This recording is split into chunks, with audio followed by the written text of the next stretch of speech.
Do I really have to edit my photos? It depends, but mainly yes. Hi and welcome to episode 90 of the Photography Explained podcast. I'm your host Rick, and in each episode I will try to explain one photographic thing to you in plain English in less than 10 minutes-ish without the irrelevant details.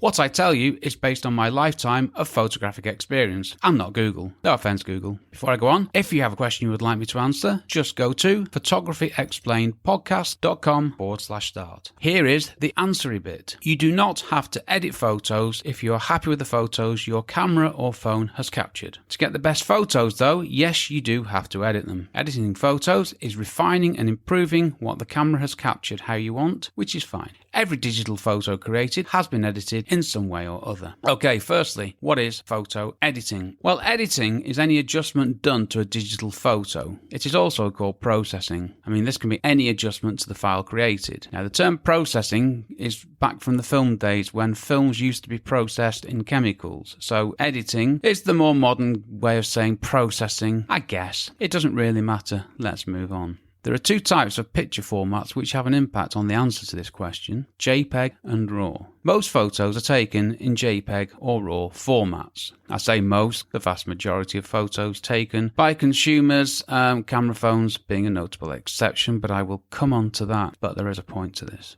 Okay, so what is JPEG? Well, JPEG stands for Joint Photographic Experts Group, but that's not important here. Does knowing that help us? Not really. What we do need to know though is that JPEG is a standard image format where the camera carries out an amount of editing or processing as well as compressing the file. So if you take a photo using the JPEG format, the photo that you see has already been edited. There you go. So we're editing everything anyway. What is RAW? Well, RAW means raw, as in the raw file. It's quite a literal term, this one. It doesn't stand for anything, as far as I know. When you take a photo using the RAW format, there is no processing done to the image. Well, when I say no processing, apart from creating the image itself, that is, which is in its own way a form of processing, isn't it? Because you're converting light into something digital.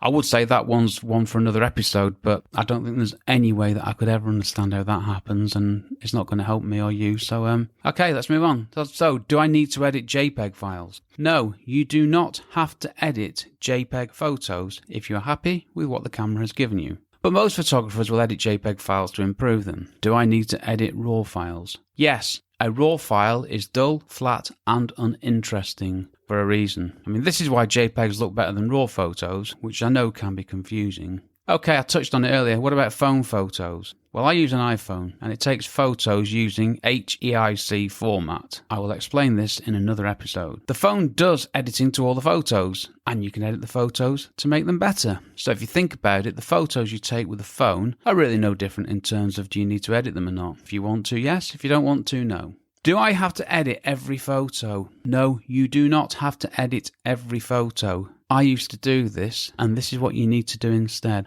Choose the photos that you want to edit and edit them. Don't ever edit every photo unless you're a photographic genius and every photo that you take is amazing. Let me give you some context to this. On an architectural shoot, I will edit and issue to a client 20 to 30 photos on average, which is probably out of around 50 to maybe 100 photos that I've taken. I choose the photos to edit, but I don't edit all the photos that I've taken. See, there's two phases to editing. There's the first edit, which is deciding which photos you want to keep and work on, and then there's the actual editing of those photos. Another example, on a 2-week holiday, I could take, 2,000 photos maybe, but I'll probably only edit the best 20 to 30 of them. I don't edit the others. There's no point because I'm not going to do anything with them. There's no point of editing photos if you're not going to do anything with them, but the one thing you do need to learn is which photos have got the best potential, because sometimes you edit a photo and it transforms into something amazing, but that comes with experience. But I've never, from a holiday, I've taken my photos, I've edited them, I've very rarely gone back and looked for something else and found something better. So choose them carefully and then edit them. Saves you time. How much editing do I need to do? Easy for me to say. Again, it depends. For my architectural work, I do more editing than I do for a photo taken with my iPhone. And if I'm working on a portfolio image, I will spend more time than I do for other photos. But this is the point. I spend as little time editing photos as possible. Definitely one for another episode. The talky bit. JPEG and RAW.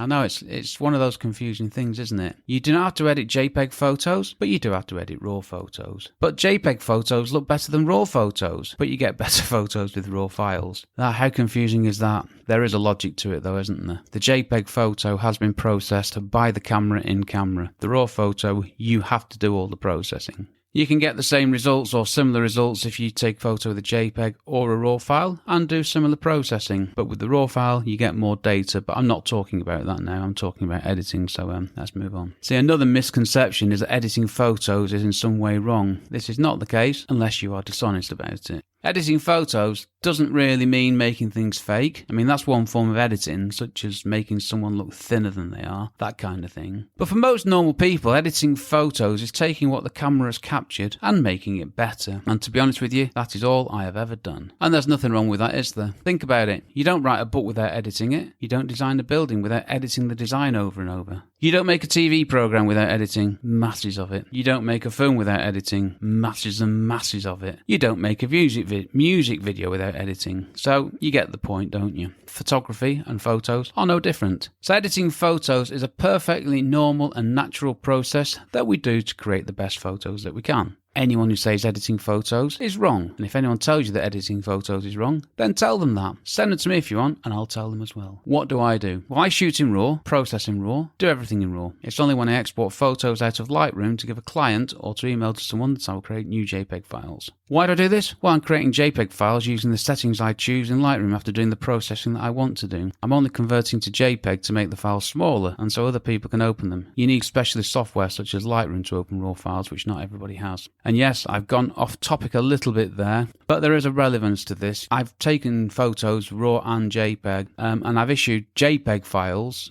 which have had some processing done, just quickly as drafts. Because I got some processing done, they look okay. You cannot do that with a RAW file. So there is that little thing to think about, but I edit every photo that I issue or share on social media. Every photo I take with my Canon 6D or my Olympus EM5 is edited. Everyone without exception. So don't worry, you're not doing anything wrong. I'm not doing anything wrong. Editing photos is fine. It's fine. It's fine. It's what we do. It's actually what we need to do to get the photos that we want. If you just issue the JPEG photo, and if you're happy with that, that's fine. There's nothing wrong with that. But the camera has done the processing. You haven't had a say in it. But what you can do is you can edit that JPEG file how you want to. And it's your interpretation, it's your creativity that you're inputting rather than just bang, here's a photo my camera's produced, here it goes. I mean, yeah, sure, it's creative taking photos, but the editing afterwards is the finishing touch, it's the refining. It makes your photo different from other people's. If you think about it, two of you take a photo of the same scene with the same camera and the process in the same way, they'll look similar. You do some work on yours on your computer and you'll get a different result. And that's what we want, isn't it? We want our photos, not their photos. Right, I'm beginning to waffle on a one-line summary. Do I really have to edit my photos? No, you don't have to, but I recommend that you do to get the best photos that you can. Related episodes. Now, it turns out I've not covered these before, which I will do in the next episode. I was in danger of diving down into RAW and JPEG, which isn't the subject of this episode, is it? So, next episode, Photography Explained Podcast, episode 91. Getting close to 100, who'd have thought it? So, episode 91 is this. RAW and JPEG, what do they mean? Which is better? Having opened up this particular can of worms, I need to explain these, which I will gladly do. Time for a shout out. The shout out this week goes to no one. This space needs filling.